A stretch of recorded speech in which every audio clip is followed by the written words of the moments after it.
That seems contrary. Red is, yeah, it's flashing. You can see the red light flashing. Okay, as the last few are coming in, we are really glad to have a full house here for this part of the series. You know, when we started this last fall,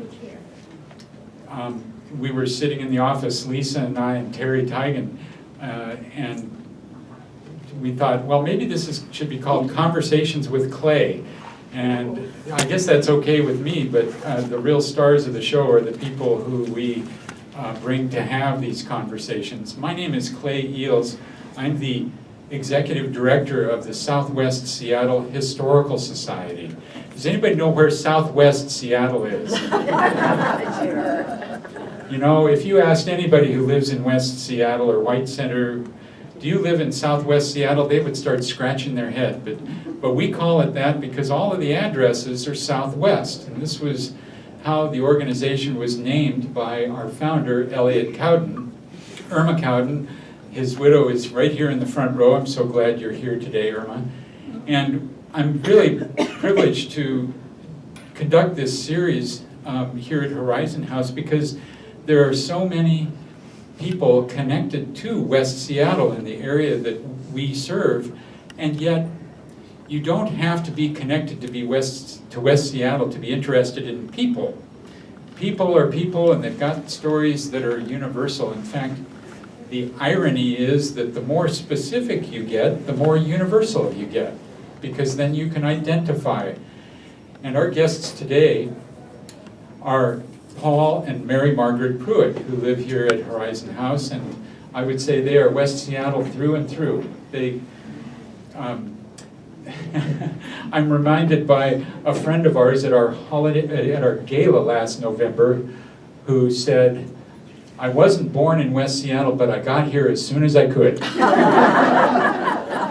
And I think that's the case here with the Pruitts. They've got a long history before they came to West Seattle individually, but I want you to know we're going to focus on what their lives have been in the Seattle area and specifically in West Seattle. And it's a treat to have two people at once, because we have people who devoted their lives to public service in very different ways, but at the end of this we're going to talk a little about how they really weren't so different after all. And I've been privileged to know both Paul and Mary Margaret over the last few decades. When I was editor of the West Seattle Herald in the 1980s, I came into contact with both of them frequently, and it truly is an honor to have you here. Thank you very much.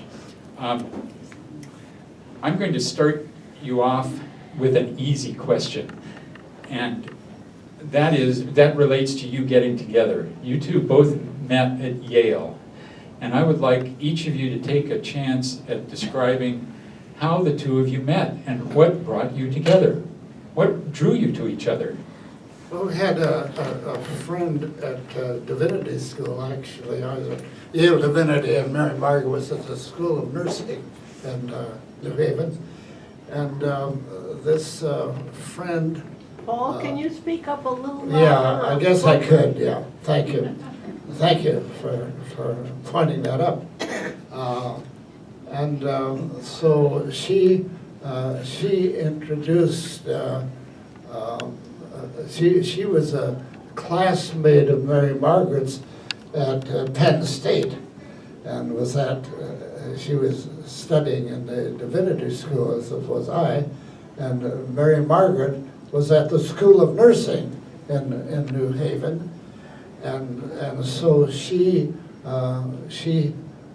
introduced Mary Margaret to me, and so, as I say, the rest is history. And it was nice to get that together. That's where we started. So Mary Margaret, could you elaborate a little bit on why the two of you were drawn to each other?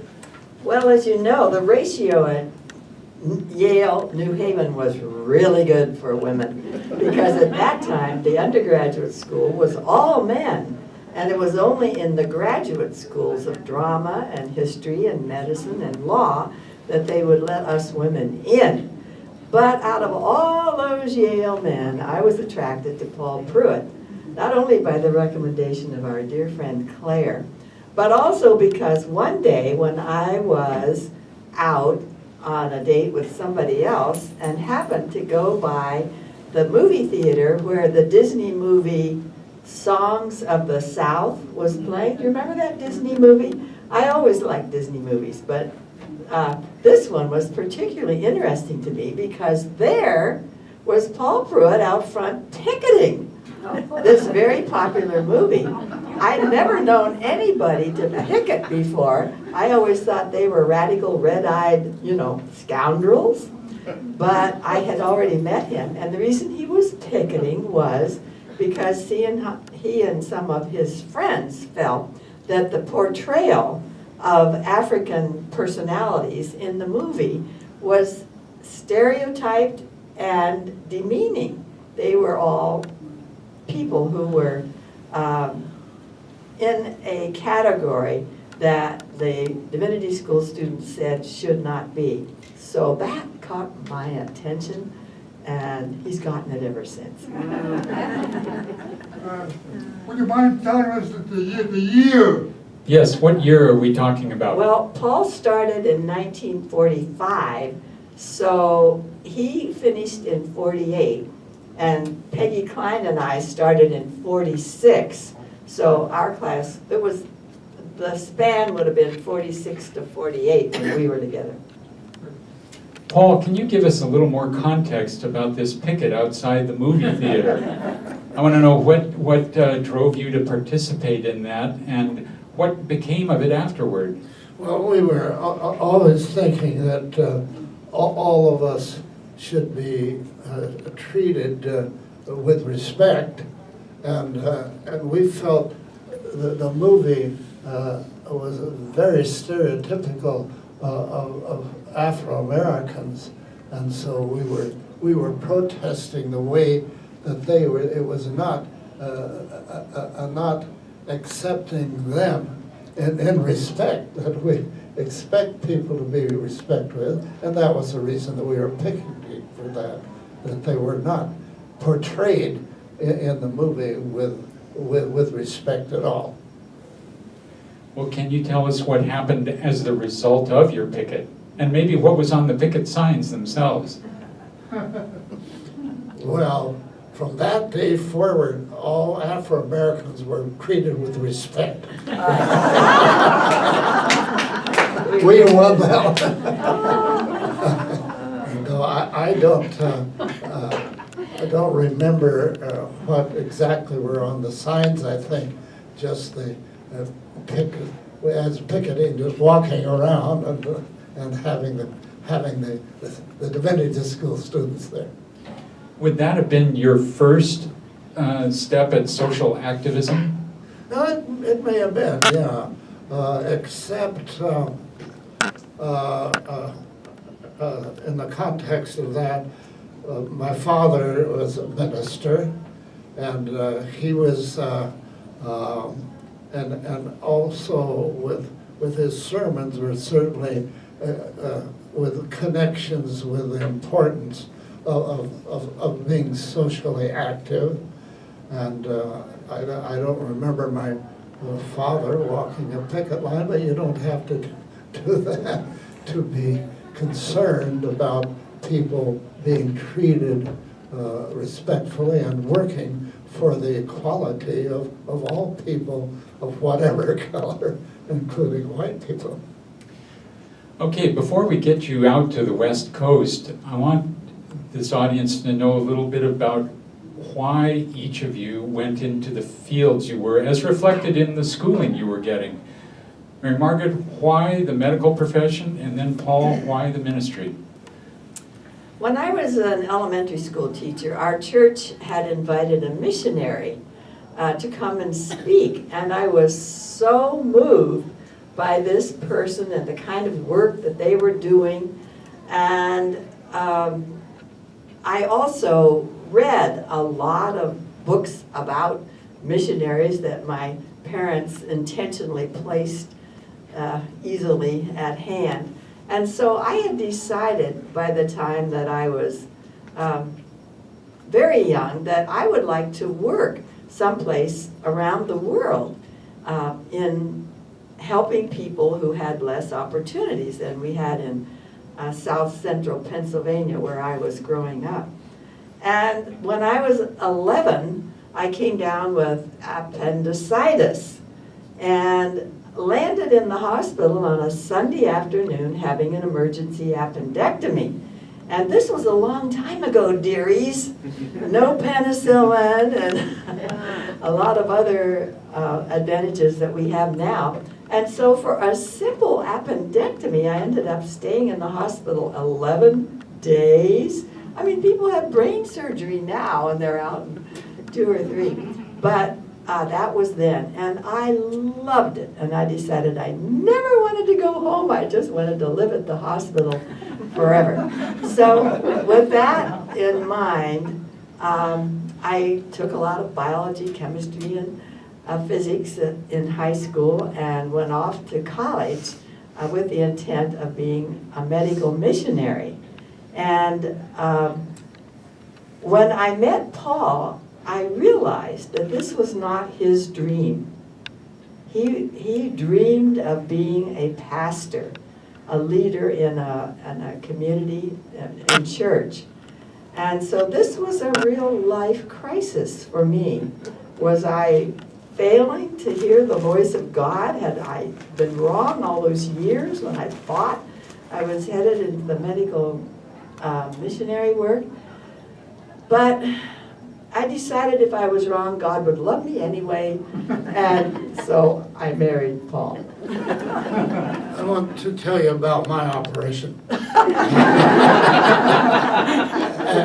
a child, of course, before in West Seattle, I had, at a time when you had a side ache, they took out your appendix just in case they were the problem. So I had mine taken out, and I'm without appendix, but I think probably it was unnecessary, but it was just something was done at that time. So Paul, tell us why you had the fire in the belly to become a minister. It was, I guess you'd say, with my background and and our family, which is a church family. My father was the pastor, and I admired him very much. And I did consider another possible occupation, and that was in music, because we're very, very musical in the church, of course, and I loved music, and I thought in terms of then going into school music, but admiring my father so much and seeing how much could be accomplished working with people and how many of the needs of people were taken care of, that I was concerned about. That was the ministry was the best place to be. I'm sure there were other influences other than that, but that was a major one. Paul, what was your musical particular interest in? Do you have an instrument? Catherine's asking what Paul's musical interest was specifically. At different times, you know, the church music, the hymns were always, with all of the places we were in the church, were stimulating to me. And I guess Mary Margaret used to say that I could sing about 20 or 30 of them all by heart and all the verses, and I think that may have been true, and so that was true. I developed, as the years went on, a lot of interest in all classical music. Later, well, I suppose it started in West Seattle at that time. Then I expanded my interest and even liked kind of mild jazz. I think what Catherine is getting at is that when you were considering a musical career, what kind of a career? Vocal, instrumental? Any specific like ideas? Well, in the schools that I knew, the musical, the director, you know, that I knew and admired very much, and I think is true of the others, would deal with instrumental, and I did at that time, was at that particular time had the cornet that I did later in life, and that would be prior to West Seattle, was the French horn, so instrument was That's what I very, wanted to very know, yeah. interested, but always vocal, mainly vocal.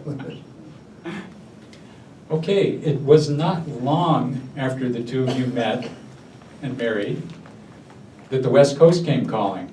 And we're not talking West Seattle, we're talking one of my favorite small towns, and that's Anacortes.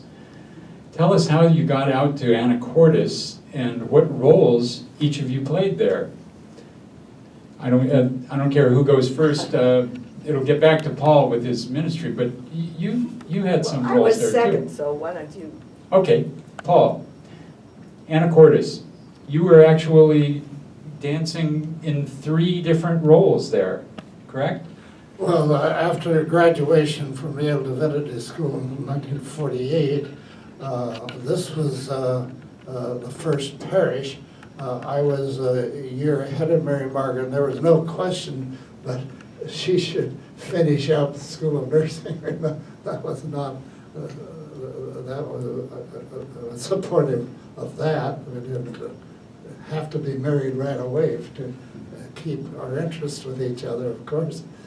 And what was your question? You got to Anacortes. Tell us the 3 different roles you had in Anacortes.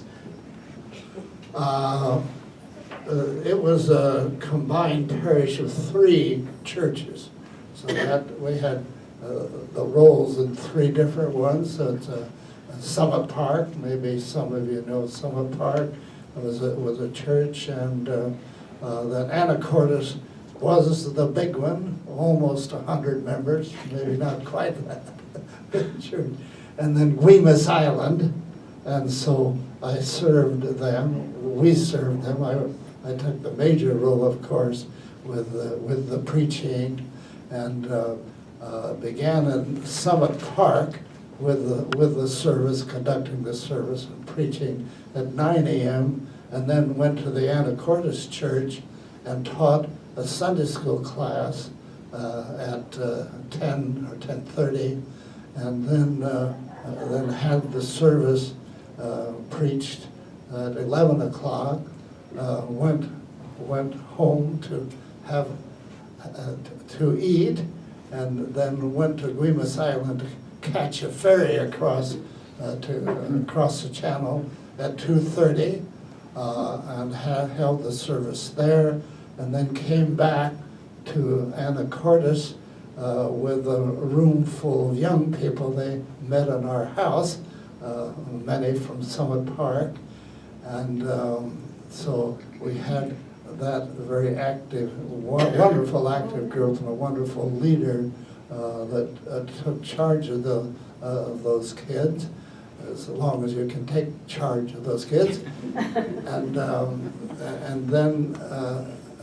then I was part of getting them back home. Their parents had dropped them off, or someone else had brought them, but they didn't come after them. So then I was out taking them back to their homes at night, and that was, I think, pretty much the end of that day, which was a very long day. You had 5 different jobs that day. Yeah. I counted them. That's okay. Well, That's a busy Sunday, and that was meanwhile, a busy Sunday, and Mary Margaret said, "Please, let's not plan anything for me on Monday." meanwhile, the hospital came calling for you, and beyond describing what you did, talk a little about your thoughts between being a doctor and being a nurse, why the nursing really attracted you? Why that role was more compelling than knowing all of the details that a doctor would need? Well, I'm not sure enough that I'm smart enough to pass medical school anyway, but about the time that I hit college chemistry, I thought, 7 years of this? I don't think so. And I also thought very realistically, I don't think I'll ever get married. I don't think, one, that anybody would have me, and two, I don't think there's anybody that I would have, so the chances of my getting married are very slim. But in case I did, I would hate to have gone through 7 years of college and all of my parents' resources and then get married and have children, because I would want to be the one nurturing them. And so I thought, you know what? The other thing is, doctors have a tremendous amount of responsibility. They're the ones who are making life and death decisions, and I just thought that isn't really the role that I want. So I was led to go into nursing by my own sense of what my wishes and talents and abilities were, and I loved it. I can't believe I would have been any happier as a doctor. And I've already told Clay this, so that's why he was prompting me. Anacortes was the only place I've ever lived where they called me and said, please come to work for us, because it was a small community of about, I think, 8,000 at that time. And there was a community hospital that had about 27 beds in it.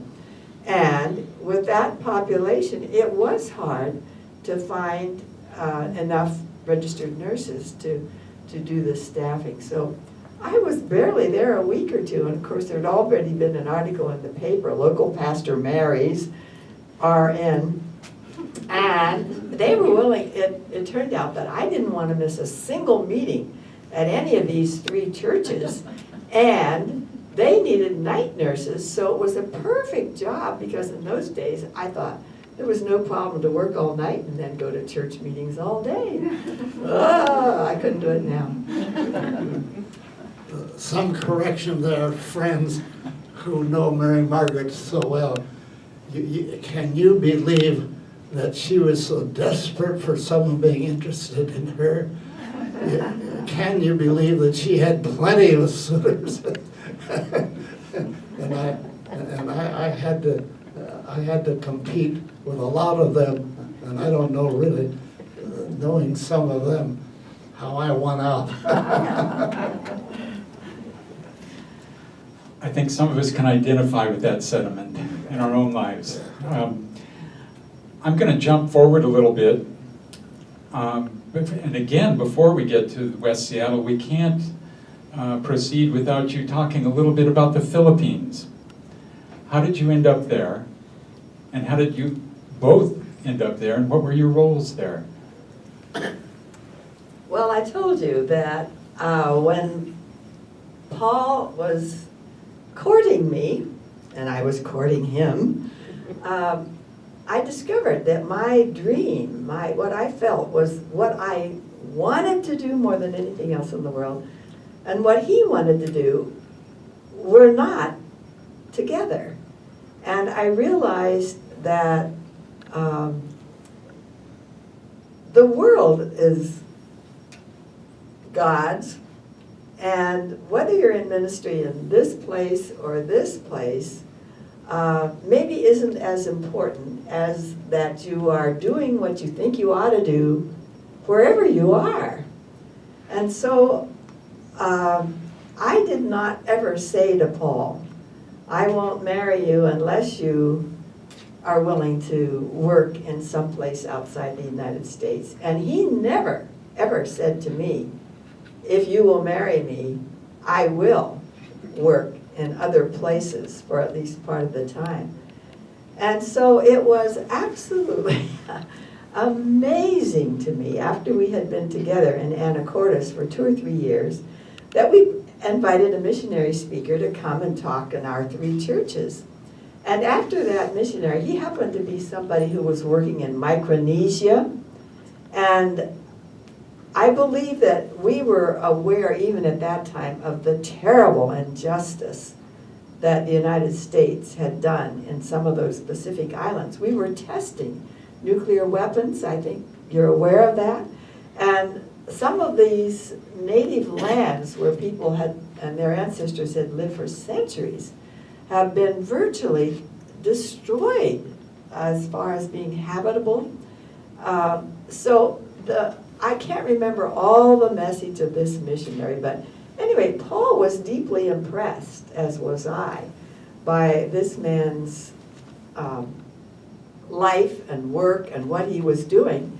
And after he left, Paul said, you know, I really would like to work in some other part of the world too. And so that's how it came about that we did go to the Philippines, and were there for 3.5 very, very wonderful, privileged years. My role, and this was amazing, this was back in 1952 to 56, and even way back then, the American Board of Commissioners for Foreign Missions, which was our congregational overseas organization, had a policy that the husband got a check and the wife got a check in the same amount. Isn't that amazing? And they also had the policy that somebody who was a doctor in a Manila hospital got the same basic wage as the 2 of us kids who were still in our 20s got, working way down in the island of Mindanao in the city of Davao. It was pure socialism, folks, but we loved it.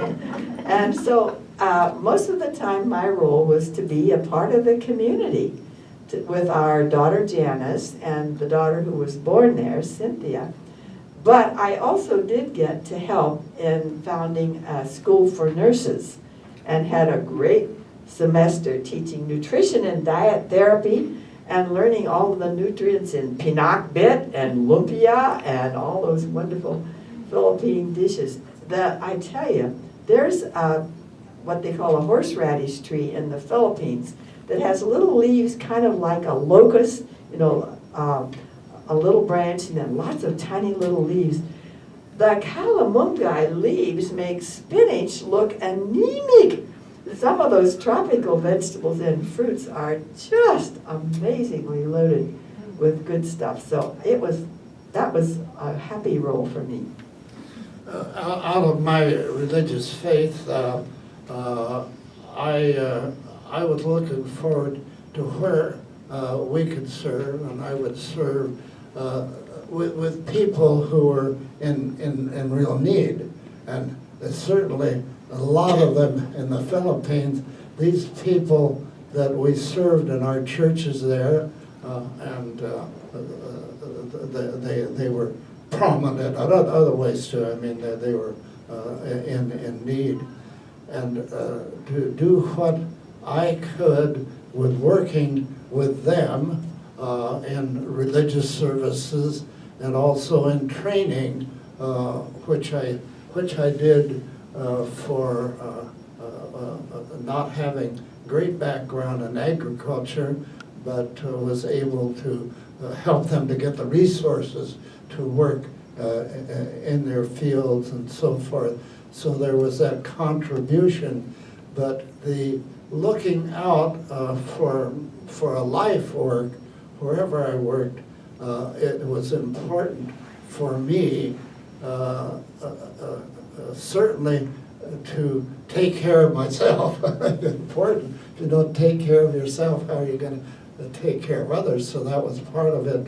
But never be in a situation where I would entirely concentrate on myself and being served. And of course, I was never was going to be apart from my family, my wife, and our 4 children.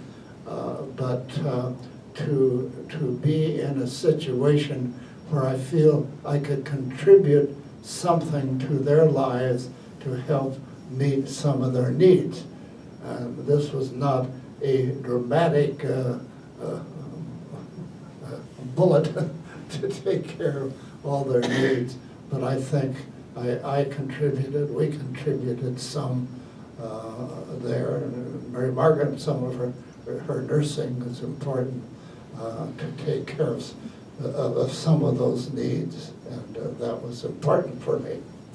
Can one of you or both of you paint a picture of an example of what you did in the Philippines that illustrated the work that you were doing? What would be a program or an incident or something that comes to mind that people could be able to picture you working there doing?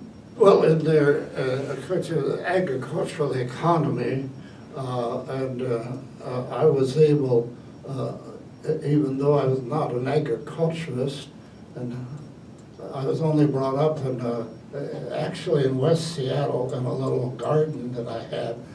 That was my knowledge of agriculture. And, but was able to help in training sessions for them. I could find some resources that they were not aware of.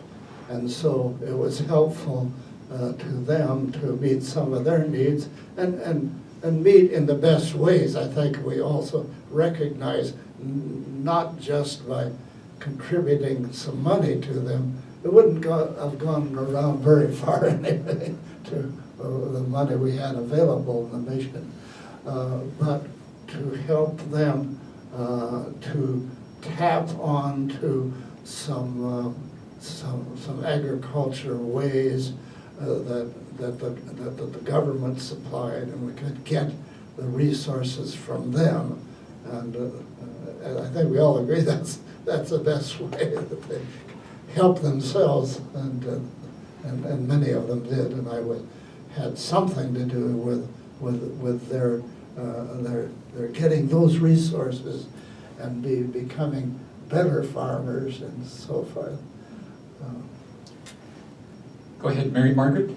I think maybe one of the most things that we did that had a lasting effect was to welcome young adolescents into our home. Any of you who have traveled abroad are probably aware that in places like the Philippines, the work that we women do is very labor intensive. In most of the places that we lived, we were there about 3.5 years, as I said, and until the last year or so, we did not have refrigeration, and some of the places we did not have electricity. And so this meant, in order to wash the baby's diapers, somebody had to be squatting down at a low pan about maybe 8 inches from the floor, scrubbing those diapers with bar soap in cold water, which you had drawn from the well. And it wasn't possible for most young couples, and then in order to get food, you needed to walk to the market, or maybe you could get a jeepney to go to the market every day to get the market. And in order to cook the food, you had to build a little charcoal fire over with a tripod on it, unless you had, one place we had a kerosene stove, a couple places.